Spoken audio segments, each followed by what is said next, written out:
program is the Active Center. It's created by David Sappe. Pronounced Seppi. Pronounced Seppi.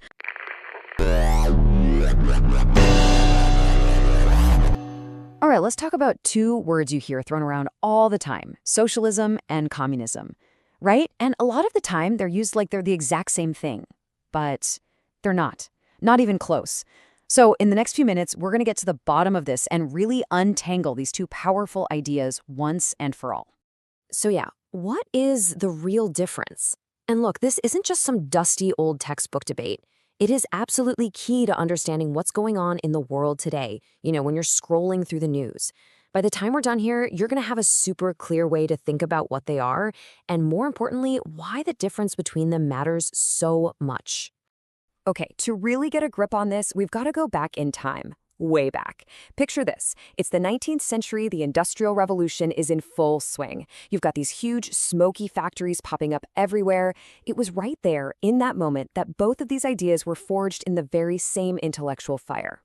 And who was stoking that fire? Well, it was these two thinkers, Karl Marx and Friedrich Engels. I mean, both of these massive, world-changing ideologies pretty much spring from their work, which we call Marxist theory. In books like the Communist Manifesto, they laid out a really radical goal. They looked around, saw this huge gap between the rich and the poor created by industrial capitalism, and said, we need to fix this. So, Marx had this idea that history moves in stages. It's kind of like a roadmap. You start with industrial capitalism, right? And he argued that this system naturally creates this intense struggle between classes. Now, that struggle was supposed to kick off a revolution, leading to a socialist transition, where the workers take over. But, and this is so important to get, socialism wasn't the final destination. It was just a stop along the way. The real endgame for Marx was a totally classless, stateless communist society. Okay, so if socialism is just supposed to be a stepping stone to communism in the original theory, then how did they become so different? How do they work in practice? Well, this is exactly where the road forks, and they start heading in really different directions. All right, let's break down socialism first. At its heart, it's really about lessening inequality. The main goal is to distribute a society's resources a little more fairly.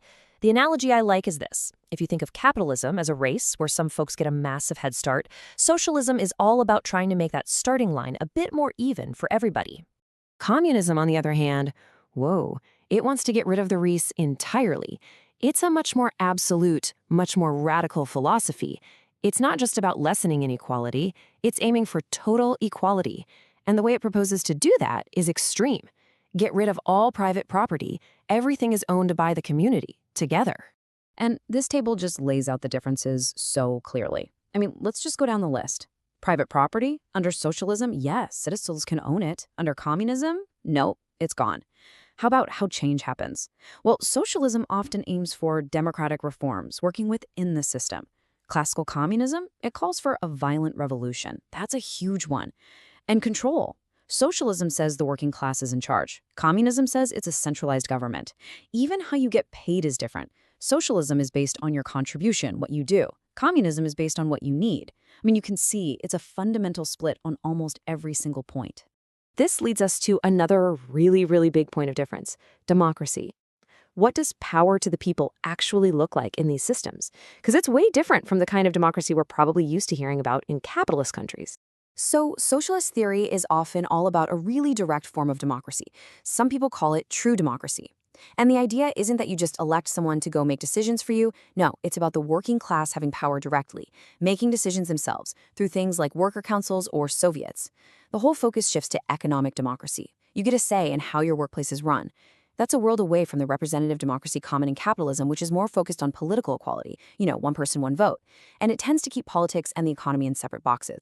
But, and this is a really big but, you have to understand the major criticism of this idea. A lot of critics argue that this kind of direct majority rules democracy can just steamroll right over the rights of minority groups. Or, even worse, when you try to make it work on a large scale, it often just collapses into the exact opposite of what it was supposed to be, a super centralized, powerful state. Okay, so that's the theory. But theory is one thing, and the real world is, well, it's a whole other story. So what happens when these huge ideas actually get put into practice? How have they played out around the globe? Well, throughout history, quite a few countries have gone down the communist path, led by a single ruling party. We're talking about places like Cuba, Vietnam, North Korea, Laos, and China.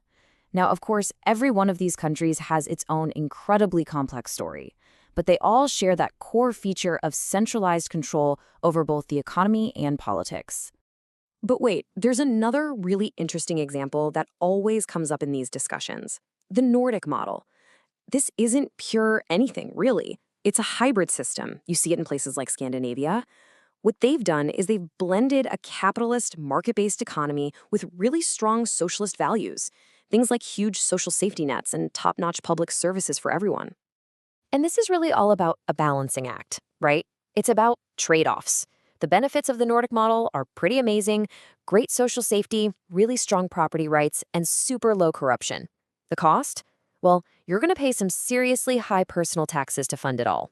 And here's the absolute key to making it work, the secret sauce, if you will: an incredible amount of trust between the people and their government. Without that trust, the whole thing falls apart. So the Nordic model is just one example of how socialist ideas can be adapted. But it's so important to realize it's just one of many. See, socialism isn't this one single thing. It's not a monolith. It's much more like a big, sprawling family of related ideas. And each branch has its own focus and its own way of doing things. Just take a look at this. It gives you a little taste of that diversity. For example, you've got democratic socialism. These are folks who want to achieve socialist goals through elections, not revolutions. Then you've got something like green socialism, which puts the environment and sustainability right at the very center of everything. There's even libertarian socialism, which sounds kind of wild, right? It wants socialist economics, like businesses owned by workers, but with almost no government at all. They all come from the same root, but boy, do those branches go in different directions. Okay, let's pull all of this into the here and now. With all these different flavors and definitions, why is it so important to get this straight? Why does this distinction actually matter in the political debates we're all having today? Well, a huge part of the debate today really revolves around the potential downsides. Critics of socialism will often point to a few key things. They'll talk about the super high taxes you need to pay for all the social programs. They'll bring up the possibility of things like healthcare rationing or long wait times. And they'll raise concerns that maybe you lose that competitive edge, leading to less innovation and slower economic growth than you'd get with pure capitalism. But you know, underneath all the specific policy debates, there's often a much deeper fear at play. It's this idea that socialism, no matter how it starts, is basically just a slippery slope that inevitably leads to communism. It's the gateway drug argument. People who believe this will point to a country like Venezuela as a warning. On the flip side, those who disagree will point right back to the Nordic countries and say, see, it doesn't have to be that way. And this quote just nails the heart of that fear. It's the belief that socialism ultimately ends with the repression of individual rights, the destruction of capitalism, and the abandonment of limited government principles. So for a lot of people, this isn't just about economics or taxes. It's about freedom. It's a debate about the very nature of liberty itself. And that brings us to the big, final question. As we all try to figure out how to deal with things like inequality and decide what role the government should play, is some kind of a mixed model, a blend of free markets and social safety nets, the only way forward that actually works? Or is there always a risk that the path of socialism leads somewhere else entirely?